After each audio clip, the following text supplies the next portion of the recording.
Special অবজারভারকে চিঠি দিয়েছি হ্যাঁ। যে ডায়মন্ড হারবার মডেল, হুম। এই ডায়মন্ড হারবার মডেলটা সারা দক্ষিণবঙ্গ জুড়ে কাজ করে। হুম।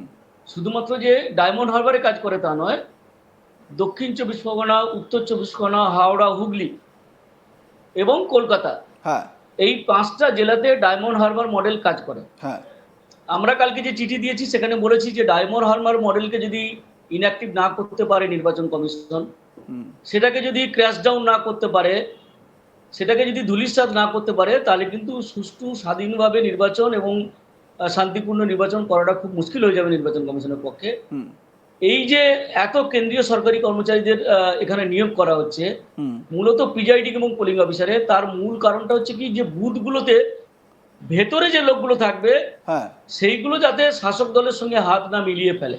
আচ্ছা। মূল লক্ষ্য আমার যতটুকু মনে হয় যে গতবারে যেটা করতে পেরেছিল, মূলত রাজ্য সরকারের কর্মচারীরা ছিল ডায়মন্ড হারবারে লোকসভা ইলেকশনের সময়। তার ফলে কি হচ্ছে, অধিকাংশ প্রিজাইডিং অফিসার মুখ বন্ধ করে শাসক দল যা অত্যাচার করেছে, যা ভোট লুট করেছে, ছাপ্পা মেরেছে, সব মুখ বুঝে সহ্য করে চলে এসছে। তারা জানে তো আমাদেরই সরকার, আমাদেরই গভর্নমেন্ট লাভবান হবে সেই কাজ করে।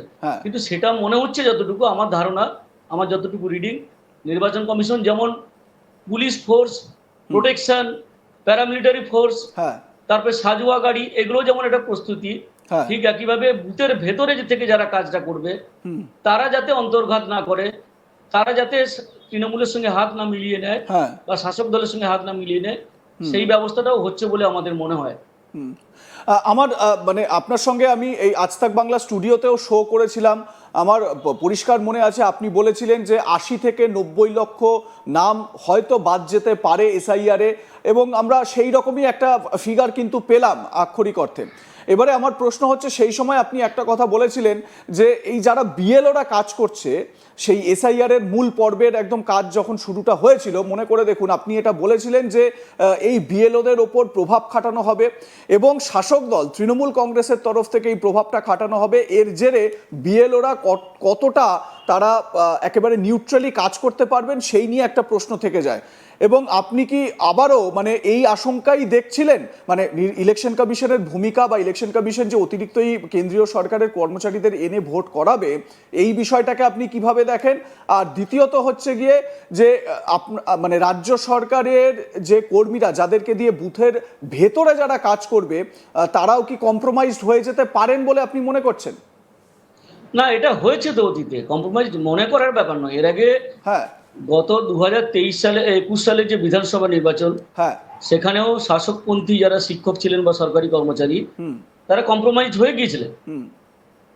এই যে 2023 সালে পঞ্চায়েত নির্বাচনে যে অবাধ ভোট লুট করতে পারলো, রাজ্য সরকারের কর্মচারী শিক্ষকরা যদি সহযোগিতা না করতো, যদিও তাদের ভয় থাকে, যারা অনেক দূরে দূরে ভোট করাতে থাকেন তাদের প্রাণের ভয় থাকে, তো স্বাভাবিকভাবে তারা সরকারের সঙ্গেই সায় দিয়েছে, তাদের এই যে অপকর্ম তাদের সায় দিয়েছে।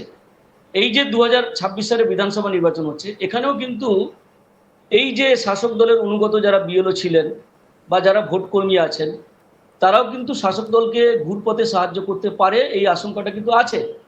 এটা আমরা বারবার করে বলেছি। তবে নির্বাচন কমিশন যা কড়াকড়ি করছে, যেভাবে বুথের বাইরে বুথের ভেতরে ক্যামেরা ফিট করছে, ওয়েবকাস্টিং হচ্ছে, সেটা অনেকটাই চেক হবে। যেটা দরকার এই মুহূর্তে আমরা মনে করি, বিএলওরা, আমি বারবার করে যেটা বলছি, বিএলওদেরকে প্রভাব খাটিয়েছিল বলেই তো আজকে বেশ কিছু বৈধ মানুষের ভোটার লিস্টে নাম উঠলো না। এবং বিএলও শুধু নয়, মানে যারা তার মাথার উপরে আছে, যারা মূলত ইআরও বা এইআরও, তাদেরকে প্রভাবিত করে কিছু বৈধ মানুষের ভোট থেকে বঞ্চিত করার ব্যবস্থা করে দিল। এবং তার ফলে যেটা হলো সেটা হচ্ছে যে এবারে এসআইআরে তাদের নাম উঠলো না, তাই না? এবং এটা অত্যন্ত একটা জঘন্য কাজ বলে আমরা মনে করি। এতগুলো লোককে বিব্রত করা, তাদেরকে একটা অশান্তির মধ্যে ফেলে দেওয়া, তাদেরকে একটা অনিশ্চয়তার মধ্যে ফেলে দেওয়া, সেটা শাসকপন্থী বিরোধের একাংশ করেছে, সবাই করেছে আমি বলবো না, কারণ সবার মধ্যে ইভিল ডিজাইন থাকে না বা সবাই কম্প্রোমাইজড হয় না। শাসক দলের সমর্থক হলেও সবাই কম্প্রোমাইজড হয় না, কিছু ভালো লোকও আছে।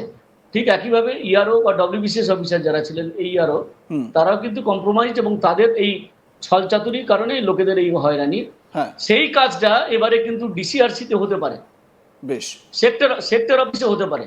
সেই জন্যই আমরা নির্বাচন কমিশনকে বারবার করে বলেছি যে একেবারে বুথ থেকে যখন ইভিএম নিয়ে যাওয়া হচ্ছে, প্যারামিলিটারি ফোর্স যেন পাহারা দিয়ে নিয়ে যায় সেক্টর অফিসে, এবং সেক্টর অফিস থেকে যখন ডিসিআরসি তে যাওয়া হবে টোটালটাই যেন প্যারামিলিটারি, পুলিশ থাকুক, স্টেট পুলিশ থাকুক, আমরা তার বিরুদ্ধে যাচ্ছি না, কারণ পুলিশকে নিরপেক্ষভাবে কাজ করতে দিলে তারা কি করতে পারে তো আপনারা দেখছেন নির্বাচনে।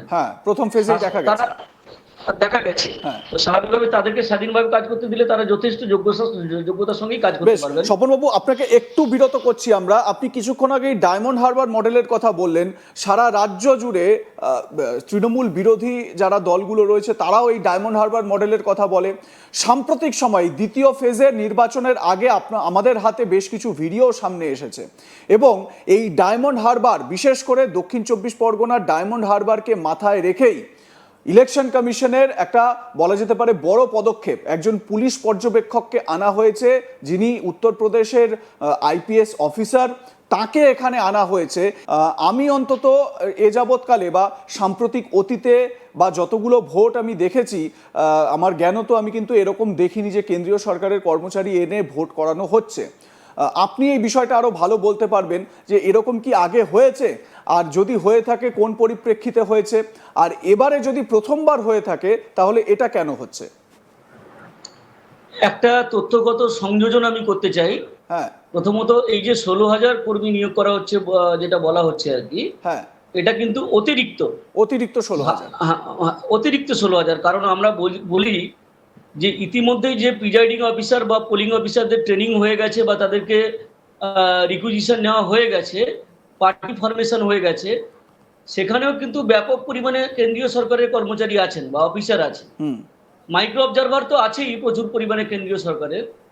ভোট কর্মী সরাসরি যারা বুথে গিয়ে ভোট করাবেন তাদেরও কিন্তু একটা সংখ্যা প্রচুর পরিমাণে ইতিমধ্যেই নিয়ে নেওয়া হয়েছে। এটা হচ্ছে অতিরিক্ত, মানে যে জেলাগুলোতে ইতিমধ্যে ভোট হয়ে গেছে সেখান থেকে কেন্দ্রীয় সরকারি কর্মচারীদের নিয়ে এসে করা হচ্ছে। মানে মুখে বলা হচ্ছে যে কর্মীর সংকট বা ভোট কর্মীদের অভাব আছে, কিছুটা অভাব আছে আমরা জানি, কিন্তু আমাদের অভিজ্ঞতায় এটাও আছে যে রাজ্য সরকারের অফিসগুলোতে বা শিক্ষক শিক্ষিকা যারা আছেন তাদের অনেককেই কিন্তু ডিউটি দেওয়া হয়নি, মানে একেবারে ডিউটি ডাকা হয়নি, অথচ বাইরের জেলা থেকে কেন্দ্রীয় সরকারের কর্মচারী নেওয়া হচ্ছে। এর পেছনে তো নিশ্চয়ই একটা কারণ আছে, নির্বাচন কমিশনের একটা পরিকল্পনা তো আছেই, এবং বলা বাহুল্য সেই পরিকল্পনাটা হচ্ছে যে এই যে আমরা বারবার করে বলেছি না, গতকালও যেমন আমরা সিওকে চিঠি দিয়েছি, স্পেশাল অবজারভারকে চিঠি দিয়েছি, যে ডায়মন্ড হারবার মডেল, এই ডায়মন্ড হারবার মডেলটা সারা দক্ষিণবঙ্গ জুড়ে কাজ করে। শুধুমাত্র যে ডায়মন্ড হারবারে কাজ করে তা নয়, দক্ষিণ চব্বিশ পরগনা, উত্তর চব্বিশ পরগনা, হাওড়া, হুগলি এবং কলকাতা, এই 5টা জেলাতে ডায়মন্ড হারবার মডেল কাজ করে। আমরা কালকে যে চিঠি দিয়েছি সেখানে বলেছি যে ডায়মন্ড হারবার মডেলকে যদি ইনঅ্যাক্টিভ না করতে পারে নির্বাচন কমিশন, সেটাকে যদি ক্র্যাশ ডাউন না করতে পারে, সেটাকে যদি ধূলিসাৎ না করতে পারে, তাহলে কিন্তু সুষ্ঠু স্বাধীনভাবে নির্বাচন এবং শান্তিপূর্ণ নির্বাচন করাটা খুব মুশকিল হয়ে যাবে নির্বাচন কমিশনের পক্ষে।